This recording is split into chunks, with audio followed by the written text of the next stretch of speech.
तीन लोक नौ खंड में गुरु से बड़ा न कोई। तीन लोक नौ खंड में गुरु से बड़ा न कोई। अकर्ता करे सो कर न सके, गुरु करे सो हो। कर्ता करे सो कर न सके, गुरु करे सो हो। कहता तीन लोक नौ खंड में गुरु से बड़ा कोई नहीं है। पर कर्ता करे सो कर न सके, गुरु करे सो हो। जो गुरु महाराज करेंगे वही होगा। कहता है कि यहूं ऐसा संसार है, यहूं ऐसा संसार है जैसा समेर फूल, और दीन दस के व्यवहार को झूठे रंग ना भूल।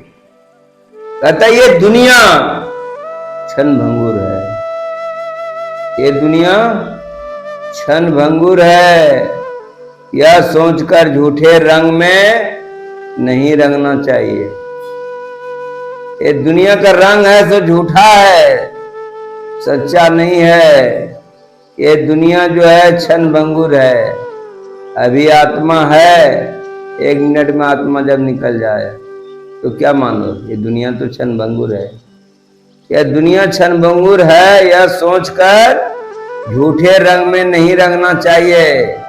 कबीरदास जी कहते हैं कि यह संसार क्या है, समेल के फूल की तरह है। यह संसार समेल के फूल की तरह है। जैसे समेल का फूल रुई बनकर सब जगह उड़ जाता है, ऐसे ही यह दुनिया क्षण भंगुर है। हमें 10 दिन की जीवन पर अभिमान नहीं करना चाहिए। अर्थात मानव जीवन अल्पायु है। ये मानव का जीवन है, कब निकलेगा कोई पता नहीं है। ये शरीर से जीवन कब निकल जाएगा इसका कोई पता नहीं है। यह मानव जीवन क्षण भंगुर है। हमें 10 दिन के जीवन पर अभिमान नहीं करना चाहिए। अर्थात मानव जीवन अल्पायु है, इसलिए हमें इस पर घमंड नहीं करना चाहिए। कहता है कि जही घर साधु ना पूजिए, हरि की सेवा नहीं। जही घर साधु ना पूजिए, हरि की सेवा नहीं। ते घर मरघट सारखे भूत बसे तिन माही। कहता है घर वही है, घर वही है, घर वही है जहां साधुओं का आदर होता है। जिस घर में साधुओं का आदर नहीं होता है, संतों का आदर नहीं होता है, अतिथि का आदर नहीं होता है, वह घर नहीं है। कहता है घर वही है जहां साधुओं का आदर होता है, जहां प्रभु की भक्ति होती है, जहां संतों की भक्ति होती है, जहां सत्संग होती है, वही घर है।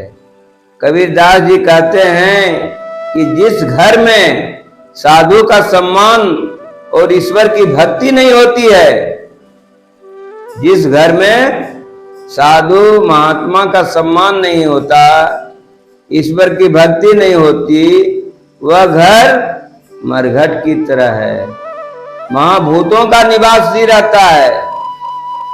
अर्थात प्रत्येक सद्गृहस्थ को अपने घर में ईश्वर भक्ति और साधु की सेवा करनी चाहिए। प्रत्येक घर में सुबह शाम सत्संग, भजन, अतिथि की पूजा, संतों का पूजा, सत्कार, आदर जो करती है, वही घर का मनुष्य कल्याण पाता है। ठीक है।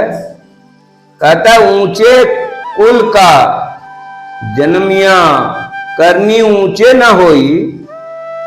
ऊंचे कुल की जन्मिया करनी ऊंचे न होई। असुवरन कलश सोरे भाग्या साधु निंदा सोई। कहता ऊंचे कुल में जन्म लेकर काम भी ऊंचे ही करने चाहिए। ऊंचे कुल में जो जन्म लेता है उसका काम भी ऊंचे करने चाहिए।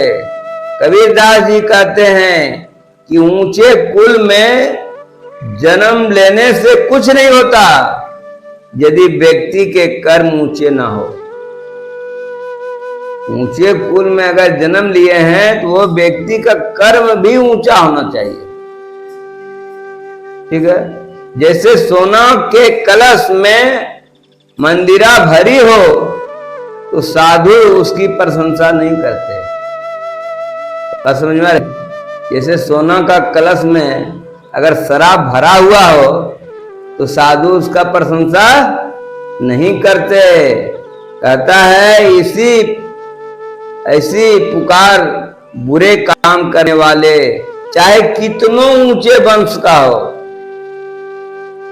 बात समझ में आ रही ना? कि इसी प्रकार बुरे काम करने वाले चाहे कितनों ही ऊंचे वंश का हो वो निंदनीय होता है, उसको निंदा होती है। कहता है बल्कि ऊंचे कुल में जन्म लेने पर तो और भी अधिक दायित्व बढ़ जाता है। जितना ऊंचा कुल में जन्म लो उतना ऊंचा कर्म करने पड़ते हैं। समझ में आ रहा है ना? ऊंचा कुल में जन्म लेने से नहीं होगा, ऊंचा कर्म भी करना पड़ेगा। कहता है कबीर संगत साधु की बेगी किरजे जाई और दुर्मति दूर गमाई सी देसी सुमति बताई। कबीर संगत साधु की बेग किरजे जाई और दुर्मति दूर गमाई सी देसी सुमति बताई। अतः साधु संगति से मनुष्य की मल बुद्धि स्वच्छ होकर शुद्ध बुद्धि में परिवर्तन हो जाती है। बात समझ रहे ना? कि साधु के संगति से मनुष्य अगर मल बुद्धि का हो, गंदा बुद्धि का हो, गंदा विचार का हो तो स्वच्छ और शुद्ध बुद्धि वाला में परिवर्तन हो जाता है यदि साधु का संगत करता है। तो कबीरदास जी कहते हैं कि साधुओं की संगति अथा शीघ्र करो, माने जल्दी करो, संगतों की संगति जल्दी करो, क्योंकि वह दुर्बुद्धि का नाश करके सुबुद्धि देती है। सज्जन लोग अपने सद्विचारों का मनुष्य में संप्रेषण करके उससे सज्जन बना देते हैं। जो साधु की संगति करते हैं, जो संतों की संगति करते हैं, अतः सज्जन को जो लोग संगति करते हैं वो सद्विचारों का मनुष्य में संप्रेषण करके उसे सज्जन बना देते हैं। अतः कबीर आप ठगाइए और न ठगिए कोई, आप ठगे सुख उपजे और ठगे दुख हो।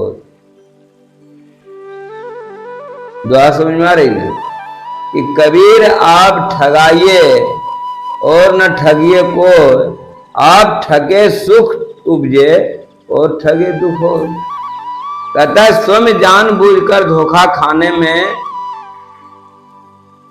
अपना एक विचित्र आनंद है। स्वयं जानबूझकर धोखा खाने में अपना एक विचित्र आनंद है। कबीरदास जी कहते हैं कि स्वयं धोखा खा लो परंतु दूसरे को धोखा मत। स्वयं धोखा खा लो पर दूसरे को धोखा मत दो, क्योंकि दूसरे को धोखा देने से मनुष्य स्वयं भी दुखी होता है। अगर तुम दूसरों को धोखा दिया तब खुद तुम दुखी हो जाएगा। जबकि स्वयं धोखा खाकर मनुष्य को सुख मिलता है। जो लोग अन्य लोगों को मूर्ख बनाते हैं वे भीतर ही भीतर दुखी रहते हैं, और जो स्वयं ठगे जाते हैं उन्हें अपूर्व सुख मिलता है। इसे दूसरे को मूर्ख मत बनाओ। ठीक है। कहे अति भला, अति का भला ना बोलना, अति की भली ना चूप, अति की भला ना बरसना, अति की भली ना धूप। कहता अधिक बोलने से बने बनाए काम बिगड़ जाते, से ज्यादा नहीं बोलना। अधिक बोलने से बने बनाए काम बिगड़ जाते हैं। अधिक चुप रहने से भी हानि संभव है। कबीरदास जी क्या कहते हैं सो सुनिए। कहता है अति किसी भी चीज की अच्छी नहीं होती, ना तो अधिक बोलना अच्छा होता है और ना आवश्यकता से अधिक चुप रहना ठीक होता है। जैसे ना अधिक वर्षा अच्छी होती है और ना अधिक धूप अच्छी। अधिक वर्षा हो रहा है तो भी अच्छा नहीं, अधिक धूप हो रहा है तो भी अच्छा नहीं होती, भरी नहीं लगती है। कई बार मनुष्य के मुख से अधिक बोलने में अवांछित बात निकल जाती है। जो नहीं बोलने का वो भी बात निकल जाती है ज्यादा बोलने के बाद। कई बार अधिक चुप रहने से काम बनते बनते बिगड़ जाते हैं। इसलिए ना अधिक बोलो ना अधिक चुप रहो। मिनिमम बोलो और मिनिमम चुप रहो। तेरा भाग्य किस्मत मालिक सब देख रहे हैं। अब वो आपको सद्बुद्धि देंगे, आपका घर में सुख समृद्धि देंगे। कहता है जो ताके कांटे बुए ताही बो तो फूल, जो ताके कांटे बुए ताही तो बोए फूल, और तो ही के फूल का फूल है वाक्य है तिरछूल। कहता है मनुष्य को दूसरे के साथ प्रतिशोध की भावना नहीं रखनी चाहिए। मनुष्य को दूसरों के साथ प्रतिशोध का भावना नहीं रखनी चाहिए। कबीरदास जी कहते हैं कि जो तुम्हारे लिए कांटा बोता है तुम उनके लिए फूल उगाओ। बात समझ में आ रही है? जो तुम्हारे लिए कांटा बोता है तुम उनके लिए फूल उगाओ। अर्थात जो तुम्हारा बुरा करते हैं तुम उनका भला करो। जो तुम्हारा बुरा करते हैं तुम उनका भला करो। परिणाम यह होगा कि बुरा करने वाले को अपना दुष्कर्म स्वयं ही कांटे की तरह चुभता रहेगा तथा तुम अपने सत्कर्म के कारण आनंद में ही रहेंगे। जो दूसरों को बुरा करते हैं उनकी आत्मा उन्हें धिक्कारती रहती है। जो दूसरों का भला करते हैं वे सदा आनंद में रहते हैं। इसलिए दूसरे को बुरा नहीं करना चाहिए। ठीक है। अतः दुर्बल को न सताइए जाकी माटी हो, अब बिन जीव की श्वास से लो भस्म हो जाए। कहता है असमर्थ को सताना महान पाप है। जो असमर्थ है उसको सताना नहीं चाहिए। अगर उसको सता रहे हैं तो वो महान पाप है। उसके हृदय की आहें कुछ भी अनिष्ट कर सकती है। कबीरदास जी कहते हैं कि कभी दुर्बल व्यक्ति को पीड़ा नहीं देनी चाहिए। जो आपसे कमजोर है, जो दुर्बल है, उसको ना सताना चाहिए ना पीड़ा देना चाहिए, क्योंकि उसकी हाय बहुत बुरी होती है। बस में कमजोर लोग को सताइएगा तो उसका हाय जो है तो बहुत बुरी होती है।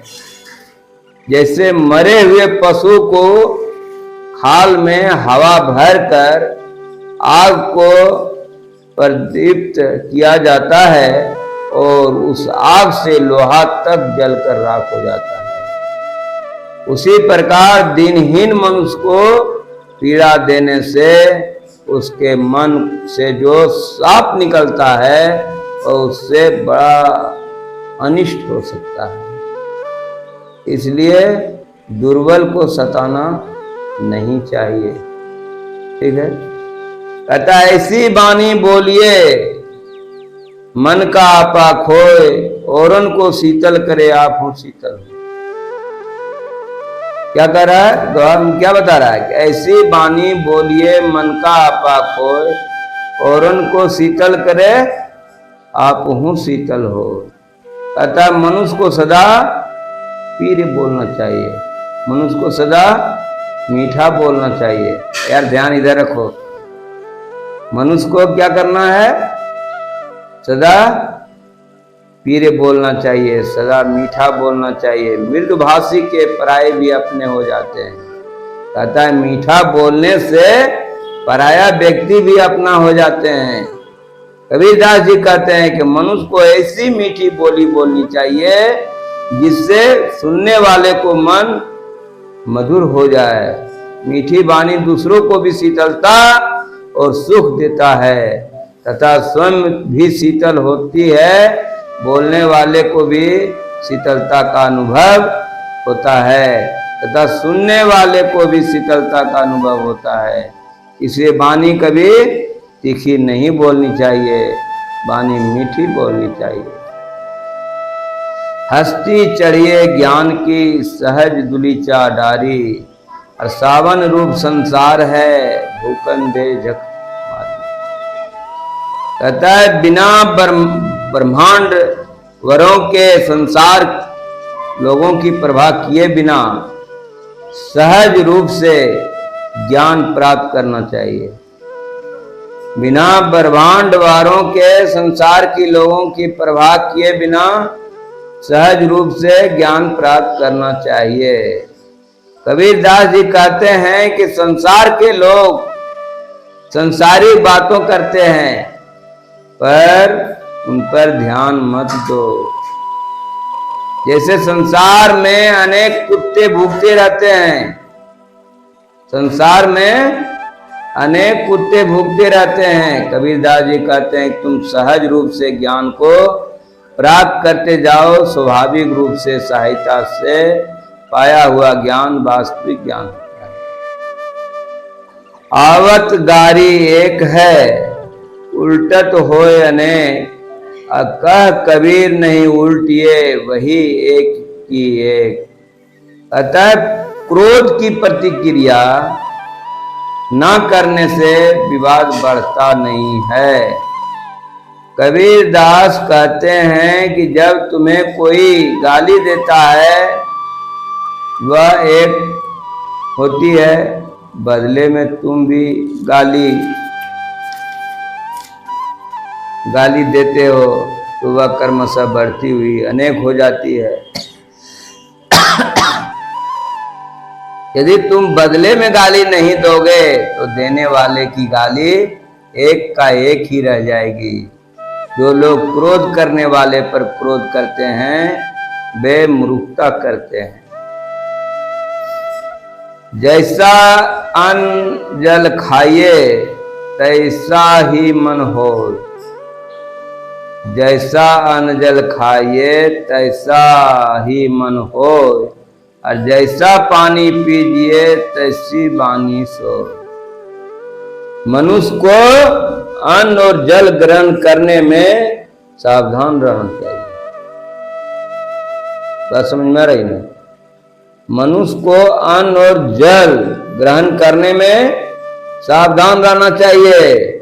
कबीरदास जी कहते हैं कि मनुष्य जैसा अन्न खाता है वैसा ही उसका मन हो जाता है, तथा जैसा पानी पीता है वैसा उसकी बोली हो जाती है। इसलिए जिसके घर भी जाइए, खाना खाइए, पानी पीजिए, तो सोच लीजिए पहले उसका जो अन्न है तो सही परिश्रम का अन्न है कि नहीं। बेईमानी किया हुआ धन, कहीं आप उसके घर जाके खाना खाए, आप पानी अगर पिए तो आपका भी बेईमान का रूप धारण हो जाए। इसलिए किसी घर खाने से पहले सोचिए वो खाना दे रहा है तो ईमानदारी का खाना है कि नहीं, तब खाना चाहिए। संतों लोग ऐसा काम करते थे, पहले सोच के खाते।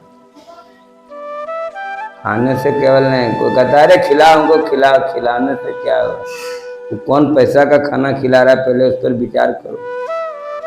ठीक है, इसलिए कबीरदास कहें कि जैसा अन्न जल खाइए तैसा ही मन हो, और जैसा पानी पीजिए तैसी बानी सो।